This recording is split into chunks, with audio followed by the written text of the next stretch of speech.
राजनीति के इस खेल में कौन किस पर भारी पड़ेगा? बीजेपी और आरएसएस के बीच का तनाव इन दिनों बढ़ता जा रहा है और इस बार केंद्र में है बीजेपी के राष्ट्रीय अध्यक्ष का चुनाव।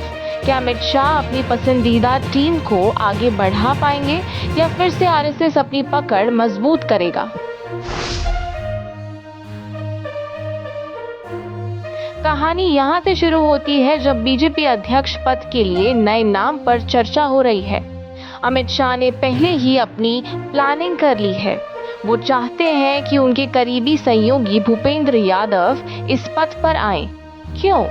क्योंकि भूपेंद्र यादव को अमित शाह का राइट हैंड माना जाता है। पार्टी की कई महत्वपूर्ण जिम्मेदारियां और मंत्रालय अमित शाह की छत्रछाया में भूपेंद्र यादव ही संभालते हैं।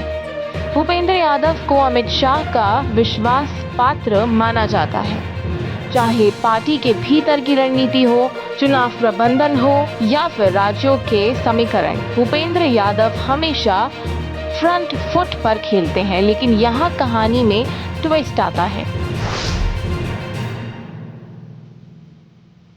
अब आरएसएस अपनी तरफ से बीजेपी अध्यक्ष के लिए एक अलग ही नाम आगे बढ़ा रहा है, देवेंद्र फडणवीस। हाँ, वही देवेंद्र फडणवीस जिन्हें 2014 में महाराष्ट्र का मुख्यमंत्री बनाया गया था। लेकिन ये कोई संयोग नहीं था, ये आरएसएस की खास पसंद थी। फडणवीस को महाराष्ट्र का सीएम बनाना अमित शाह या मोदी का नहीं बल्कि आरएसएस का फैसला था। आरएसएस ने साफ तौर पर संकेत दिया था कि उन्हें अपनी विचारधारा के करीब का नेता चाहिए और अब वही आरएसएस फिर से अपने पसंदीदा व्यक्ति को बीजेपी अध्यक्ष के पद पर बिठाने की तैयारी कर रहा है। लेकिन इस बार मामला इतना आसान नहीं है। आरएसएस का कहना है कि बीजेपी अध्यक्ष का पद सिर्फ पार्टी का नहीं बल्कि पूरे संगठन का प्रतिनिधित्व करता है। ये वही पद है जहां से 2024 के चुनावों की तैयारी होगी। इसलिए वह किसी नेता से ज्यादा अपनी विचारधारा के करीबी व्यक्ति को इस कुर्सी पर देखना चाहते हैं। आरएसएस अब अमित शाह की रणनीति के सामने खड़ा है। महाराष्ट्र और हरियाणा में अपनी पकड़ मजबूत करके संघ अब और ज्यादा प्रभावी हो गया है। अमित शाह के लिए ये लड़ाई इसलिए भी जरूरी है क्योंकि बीजेपी अध्यक्ष का पद उनके पूरे राजनीतिक नेटवर्क का बैकबोन है। भूपेंद्र यादव अगर अध्यक्ष बनते हैं तो अमित शाह की रणनीति पर उनकी पकड़ मजबूत होगी। लेकिन अगर संघ अपनी पसंद थोपता है तो शाह को ये बड़ा झटका होगा। अमित शाह की टीम ने कई बार ये साफ संकेत दिया है कि भूपेंद्र यादव उनके सबसे भरोसेमंद व्यक्ति हैं। लेकिन सवाल ये है कि क्या संघ इस बात को मानेगा? संघ का मानना है कि बीजेपी के संगठन को अब एक मजबूत स्वतंत्र नेता चाहिए जो सिर्फ पार्टी नहीं बल्कि संघ की विचारधारा का भी प्रतिनिधित्व करे। संघ के सूत्रों का कहना है कि वे ऐसे व्यक्ति को अध्यक्ष बनाना चाहते हैं जो 2024 के चुनावों में न सिर्फ बीजेपी को जीत दिलाए बल्कि उनकी विचारधारा को भी आगे बढ़ाए।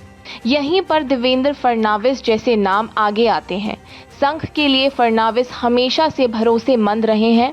महाराष्ट्र की राजनीति में उन्होंने संघ के एजेंडे को बड़ी चतुराई से आगे बढ़ाया।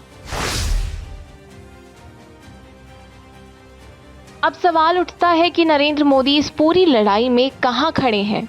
मोदी जी भले ही खामोश हों लेकिन सूत्र बताते हैं कि वो संघ और अमित शाह के बीच संतुलन बनाने की कोशिश कर रहे हैं। मोदी जानते हैं कि अगर ये विवाद ज्यादा बढ़ता है तो इसका असर आने वाले चुनाव पर पड़ सकता है। इसलिए वो चाहते हैं कि दोनों पक्ष एक ऐसा नाम तय करें जो दोनों के लिए स्वीकार्य हो। बीजेपी अध्यक्ष का पद सिर्फ एक औपचारिक पद नहीं है, ये वो कुर्सी है जहां से पार्टी की दिशा तय होती है। 2024 का लोकसभा चुनाव, राज्यों के चुनाव और संगठन की पूरी रणनीति इसी पद से निकलती है। इसलिए संघ और शाह दोनों इस कुर्सी को अपनी तरफ झुकाना चाहते हैं।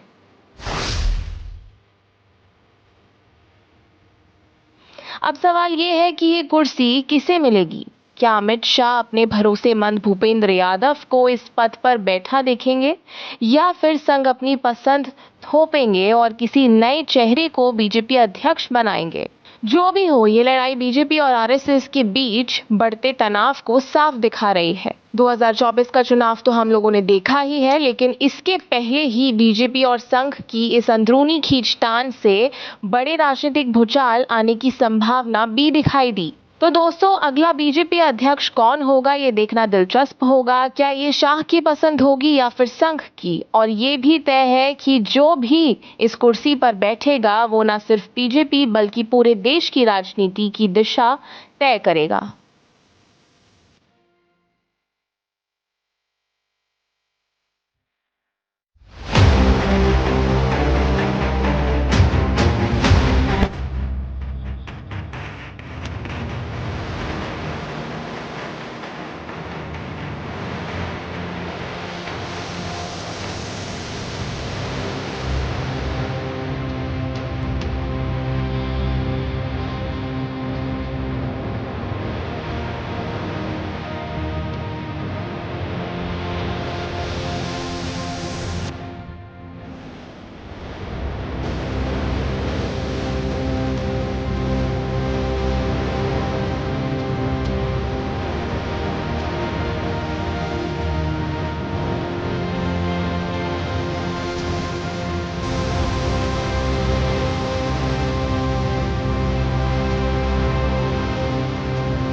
और आप हमसे जुड़े रहने के लिए सब्सक्राइब करें YouTube पर, फॉलो करें ट्विटर पर और लाइक करें Facebook पर। और ज्यादा जानकारी के लिए आपको टाइप करना होगा सिर्फ न्यूज नशा।